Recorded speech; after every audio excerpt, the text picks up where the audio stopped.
now going to progress to some steps which are a bit more difficult. Ready, set, and begin.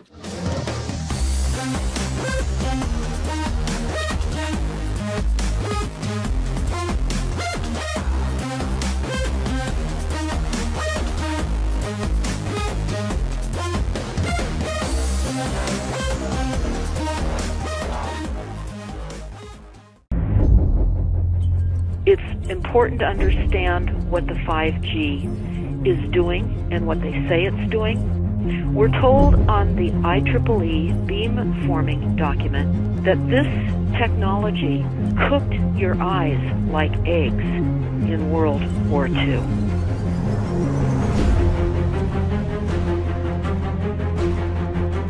And you all need to understand these are military weapons. These are assault frequencies. If you garner nothing more than that, that's what you need to know. It's microwave radiation warfare. This is what this is.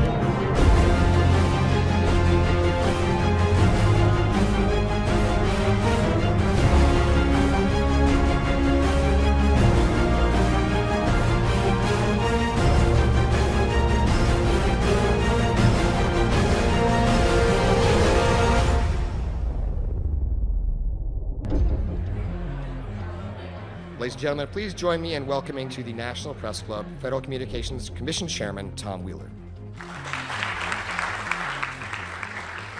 It's an honor to be here at the National Press Club.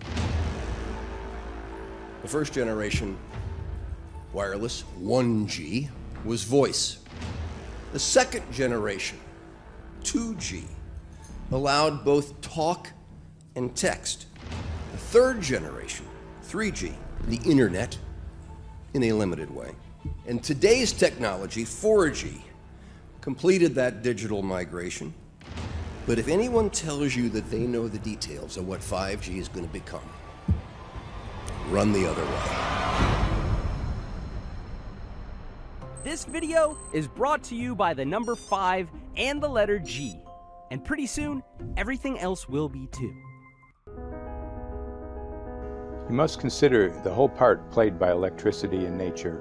Human beings cannot go on developing in the same way in an atmosphere permeated on all sides by electric currents and radiations. It has an influence on the whole development of man. This life of men in the midst of electricity, notably radiant electricity, will presently affect them in such a way that they will no longer be able to understand the news which they receive so rapidly. The effect is to damp down their intelligence. Such effects are already seen today. Even today, you can notice how people understand the things that come to them with far greater difficulty than they did a few decades ago. Rudolf Steiner, 1924. Rudolf Steiner noted that in 1924, since then our atmosphere has become far more permeated with electric waves of widely diverse types. There's no doubt now that electric waves, electromagnetic forces, cause direct biological effects. There's thousands of peer-reviewed papers on this subject. There's no doubt about it. But what are these effects? How are they affecting us? What can we do about it? We're now at a stage where we're putting in what's called 5G, which is a special type of broadcast for high-density information transfers. And it turns out that this is the same frequency bands that are used in crowd dispersal weaponry.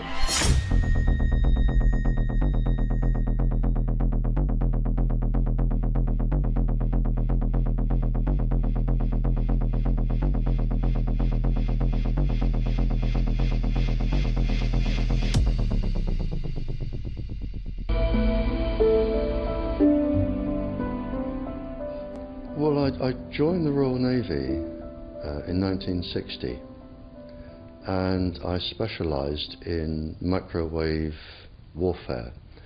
Radar, obviously, which uses microwave, but they don't just teach you radar, they teach you all about microwaves and other uses. So I understood about microwave warfare and how it can damage people, how it can harm people. Microwaves then were used as weapons, as they are today. It is a perfect stealth weapon.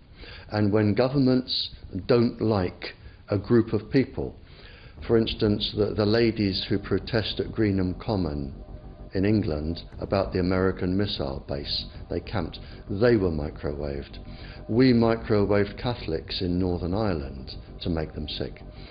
It goes on all over the world. And it's a weapon that you don't know you're being targeted, because the dose is very, very low, which is actually more dangerous than a high dose. It's very, very low, and it may take a year or two, but you can cause neurological damage and cancers with low-level microwaves, and you can make all your opponents sick. It's a perfect weapon for a government. Our impulses are being redirected. We are living in an artificially induced state of consciousness that resembles sleep. Their intention to rule rests with the annihilation of consciousness.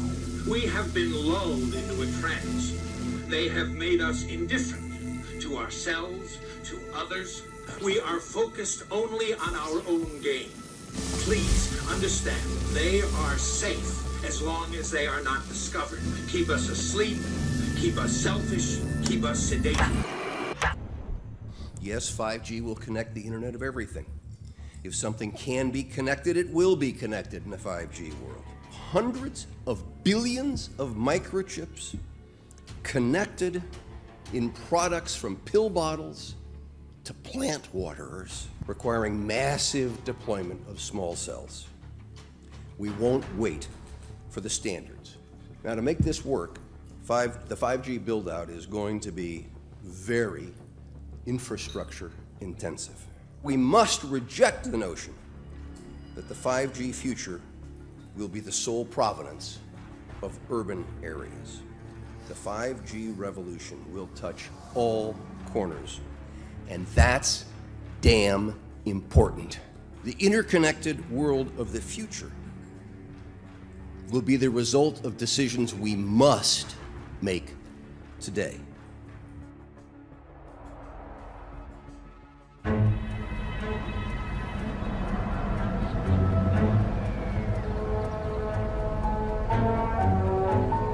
The main issue before us today is Senate Bill 637 and Senate Bill 894, the former by Senator Hugh and the latter by Senator Knopf.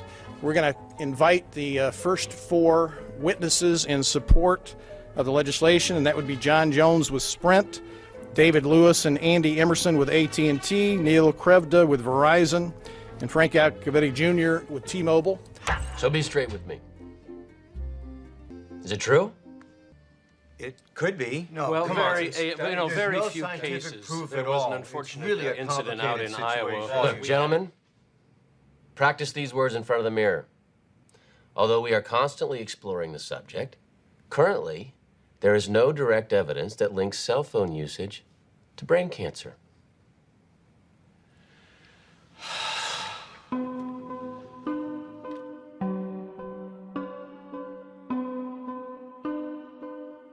I'm Sharon Goldberg. I'm an internal medicine physician. I've practiced medicine for 21 years, and my background is mostly academic, internal medicine, hospital-based, clinical research, and medical education. I'm a certified Microsoft small business specialist. I worked on space station designing the cabling system for the airlock module, where I was responsible for EMI/EMC analysis, which is electromagnetic interference, electromagnetic compatibility. I am a professor in the Department of Epidemiology, Biostatistics, and Occupational Health, and I teach there both toxicology and health effects of electromagnetic radiation. My name is Daphne Tachover, and I'm the founder of an organization called We Are the Evidence. We are an organization that represents the many adults and unfortunately many children who have become very sick from wireless technology radiation. There seems to be a couple false Easter eggs being put out there right now. I want to make sure we dispel that right off the gate. The effects of wireless on health scientifically are very, very clear. So it's always pushed back to the definition of an acceptable level of radiation. And that's what this is, by the way. This is about radiation. Wireless radiation has biological effects, period. My name is Dr. Angie Kolbeck.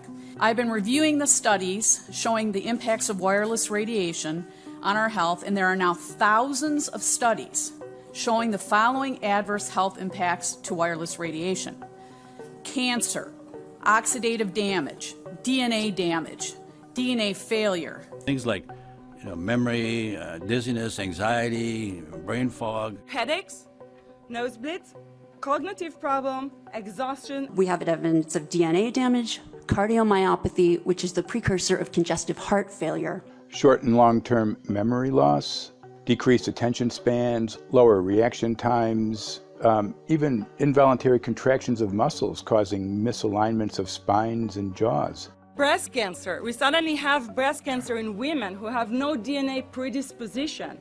Disrupted immune function and change in stress proteins, reproductive and fertility effects. There are dozens and dozens of studies that show beyond any doubt what this radiation is doing to our sperm. Now, if you take the cell phone out of your pocket, the sperm will recuperate within 3 to 4 months. What would not recuperate would be the damage to the DNA of the sperm. That is irreparable. The wife of the ex-governor of Indiana was diagnosed with glioblastoma. Same brain tumor Ted Kennedy had and John McCain had. Did you look at John McCain's scar? This is a cell phone brain tumor. LeBron James, one of our sports people, had a salivary gland tumor. That is another cell phone tumor. You didn't hear about it because immediately after that was discovered, he was paid by Samsung to become their spokesperson. We are seeing increases in brain tumors. We're seeing increases in Alzheimer's. We're seeing increases in all of the neurotransmitter diseases, ALS, Lou Gehrig's disease, Parkinson's. These are all disease systems that are known to be associated with low-level energy exposures. We talk about 24/7, around-the-clock exposure, wherever you are and your whole body. You never get away from it. And it seems from our studies that maybe your immune system can cope with for a time, but it will deteriorate. Then the irradiation will definitely damage cells at their deeper level, and the question is what will then happen? These are out of peer-reviewed papers, so these are not just hypochondriacs thinking that they're doing it. We're having real problems with this. This is no longer a subject for debate when you look at PubMed and the peer-reviewed literature. These effects are seen in all life forms: plants, animals, insects, microbes. So 5G is not a conversation about whether or not these biological effects exist. They clearly do. There is scientifically evidence that is so strong that you can be certain that the standards used by the SCC to manage health effects are wrong. We need to start measuring how much radiation are people being exposed to before we roll out 5G. There are 4 kinds of electromagnetic fields that we know are harmful to human health. So radio frequency radiation, magnetic fields, dirty electricity, and electric fields, okay? Our exposure, any given person, and all humans are affected by EMFs. What is our exposure in a day? It's not one cell phone. It's cell phones, it's multiple wireless networks, it's smart meters, it's cell towers. It's this sandwich, and it all adds up. The data we're going to look at are all published science, testing results, or public standards. At the bottom end of the radiation scale of what's called power density, or signal strength, is the minimum level at which cell phones will work, which was found to be 0.2 billionths of a microwatt per centimeter squared. Pine needles were found to age prematurely at 0.00027. At short-term exposures of 0.05, children aged 8 to 17 experienced headache, irritation, concentration difficulties, and behavioral problems. 0.1 is the biobiology or building biology guideline for extreme concern. 1.0 produced sperm DNA fragmentation and a decrease in sperm viability in vitro. Also at 1.0, the science shows the following bodily effects can occur: headaches, dizziness, fatigue, insomnia, chest pain, difficulty breathing, and indigestion. 2.5 saw altered calcium metabolism in heart muscle cells. 4.0, changes in the hippocampus affecting brain memory and learning. And at 6.0, DNA damage in cells. So where are smart meters on this list? Electrical Power Institute in December 2010 measured a single Itron smart meter with pulses up to 7.93 microwatts per centimeter squared. Our own testing indicated approximately 8.0 with 1 meter. These tests are at a close distance, approximately 1 foot away from the meter, but an infant's crib could be just as close on the other side of the wall where the meter or bank of meters are installed. Even though there are all these known health effects at levels far lower, Switzerland, Liechtenstein, and Luxembourg see fit to set the standard at 9.5. And China, Poland, and Russia, 10.0. This is the same level at which behavior has been altered, producing reflexes of avoidance following 30-minute exposures. A room of 12 smart meters, very common and even a conservative number in an apartment building, tested at 19.8 microwatts per centimeter squared. This is hundreds of times higher than levels which clearly indicate harmful effects. So how can utilities and governments get away with forcing these devices on everyone? This is how. In Canada and the US and several other civilized countries, the safety limit is set at 600 to 1,000 microwatts per centimeter squared. This so-called safety limit is literally tens of thousands of times higher than levels which are known to damage health according to peer-reviewed published science.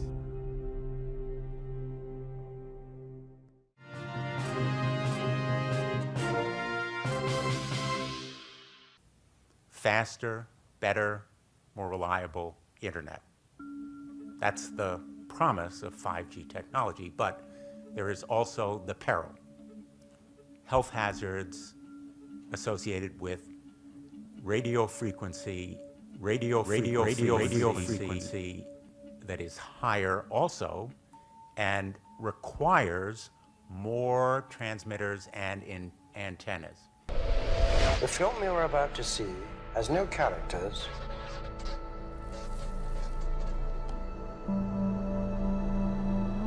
If you spare a little of your imagination, it is a film to describe to you the effect of cymatic frequencies on matter.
Everything owes its existence solely and completely to sound.